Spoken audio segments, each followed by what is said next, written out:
One other treasonous organization worth mentioning is the Union Banking Corporation of New York City. Not only did it finance numerous aspects of Hitler's rise to power, along with actual materials during the war, it was also a Nazi money laundering bank, which was eventually exposed for having millions of dollars of Nazi money in its vaults. The Union Banking Corporation of New York was eventually seized for violations of the Trading with the Enemy Act. Guess who the director and vice president of the Union Bank was? Prescott Bush, our current president's grandfather, and of course our former president's father. Keep that in mind when considering the moral and political dispositions of the Bush family. Vietnam. The United States' official declaration of war on North Vietnam in 1964 came after an alleged incident involving 2 U.S. destroyers being attacked by North Vietnamese PT boats in the Gulf of Tonkin. This was known as the Gulf of Tonkin Incident. This single situation was the catalytic pretext for massive troop deployment and full-fledged warfare. One problem, however, the attack on the U.S. destroyers by Vietnamese PT boats never happened. It was a completely staged event to have an excuse to enter the war. Former Secretary of Defense Robert McNamara stated years later that the Gulf of Tonkin incident was a mistake, while many other insiders and officers have come forward, relaying that it was a contrived farce, a complete lie. Once in the war, it was business as usual. In October 1966, President Lyndon Johnson lifted trading restrictions on the Soviet bloc, knowing full well that the Soviets were providing upwards of 80% of North Vietnam's war supplies. Consequently, Rockefeller interests financed factories in the Soviet Union, which the Soviets used to manufacture military equipment and send it to North Vietnam. However, the funding of both sides of this conflict was only one side of the coin. In 1985, Vietnam's rules of engagement were declassified. This detailed what American troops were and were not allowed to do in the war.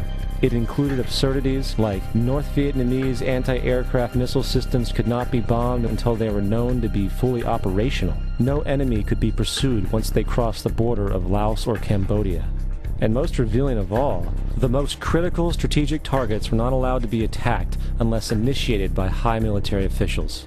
Apart from these imposed ludicrous limitations, North Vietnam was informed of these restrictions and therefore could base entire strategies around the limitations of the American forces. This is why the war went on so long. And the bottom line is this: the Vietnam War was never meant to be won, just sustained. This war for profit resulted in 58,000 American deaths and 3 million dead Vietnamese. So, where are we now? September 11th was the jumpstart for what is now an accelerated agenda by the ruthless elite. It was a staged war pretext no different than the sinking of the Lusitania, the provoking of Pearl Harbor, and the Gulf of Tonkin lie. In fact, if 9/11 wasn't a planned war pretext, it would be an exception to the rule. It has been used to launch 2 unprovoked illegal wars, one against Iraq and one against Afghanistan. For example, the buildings collapsed straight down and at virtually free fall speed, as in controlled demolitions. And then the rubble smoldered for months afterwards. With regard to the Twin Towers in particular, many people in the building said that they felt or heard explosions. Virtually all the concrete of these enormous structures was pulverized into very fine dust. Try this. Get a piece of concrete and drop it a little over 1,000 feet and see if it pulverizes into very fine dust. It won't happen. Much of this dust, along with steel and aluminum, was blown out horizontally from the buildings several hundred feet. And pools of molten steel were found beneath the rubble. These and even more effects point to the existence of very powerful, precisely placed explosives. In any case, when we look at all these features of the collapses, the idea that they could have been caused by the impact of the airplanes plus the resulting fires is ridiculous.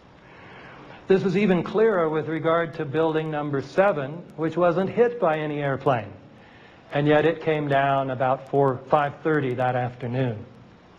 Its collapse remains so impossible to explain, except as controlled demolition, that the 9/11 Commission report did not even mention it, as if the collapse of a 47-story building was not worthy of comment.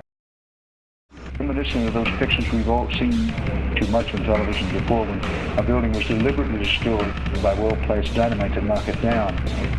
If they had detonated, they were planned to take down a building. Boom, boom, boom, boom, boom. I heard a second explosion. There was a heavy-duty explosion. Then there was secondary explosions and then the subsequent collapses. An explosion blew and it knocked everybody over. To me, it sounded like an explosion. It sounded like gunfire. Bang, bang, bang, bang, bang. And then all of a sudden, 3 big explosions. We heard a big explosion coming down. And then the entire top of the building just blew up. We saw some kind of explosion. By the force of the explosions. Big explosion. Blew it back into the 8th floor. Then we get to the lobby. There's this big explosion. The lobby looked as though a bomb had exploded there. A huge explosion now raining debris. It's been a huge explosion. Huge explosion that we all heard and felt. We just witnessed some kind of follow-up explosion. We heard a very loud blast explosion. The secondary explosion at Tower 1 camp. That is another bomb going off. He thinks that there were actually devices that were planted in the building. Pancake theory, according to which the fires, while not melting the steel, heated it up sufficiently to cause the floors weakened by the airplane strikes to break loose from the steel columns, and this started a chain reaction. So you would expect then from that theory, which is the official theory, to see a whole stack of floors piled up on top of each other and then a spindle of core columns standing too. The core of each of the twin towers consisted of 47 massive steel columns. If the floors had broken loose from them, these columns would have still been sticking up into the air 1,000 feet. The plane did not cut all those core columns. We designed the buildings to take the impact of the Boeing 707 hitting the building at any location. The building probably could sustain multiple impacts of jetliners. That the plane flew straight into the building. Through him, right. Yeah. So you're saying that the building was actually designed to cope with a hole like that and still survive? Yeah, it was. If you had dropped, say, a billiard ball from the top of the World Trade Center, 110 floors up there, it would have taken 8 to 10 seconds to hit the ground, encountering no resistance whatsoever. The Twin Towers came down in nearly free fall speed. 200,000 tons of steel shatters and explodes outwards over 500 feet. This means that floors shattered at an average rate of about 10 floors per second. There is no scenario for a pancake effect of buildings falling that allows them to fall at the rate of free fall. Now what can do that? What can move mass out of the way? Explosives.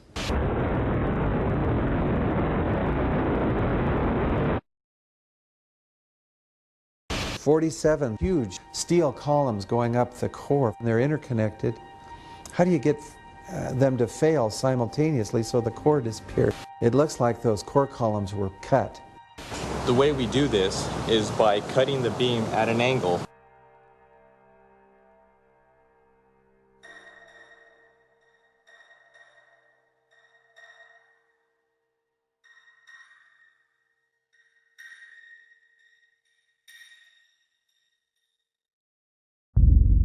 I started looking at the molten metal. All 3 buildings, both towers in the rubble, in the basement areas, and Building 7, there's these pools of molten metal.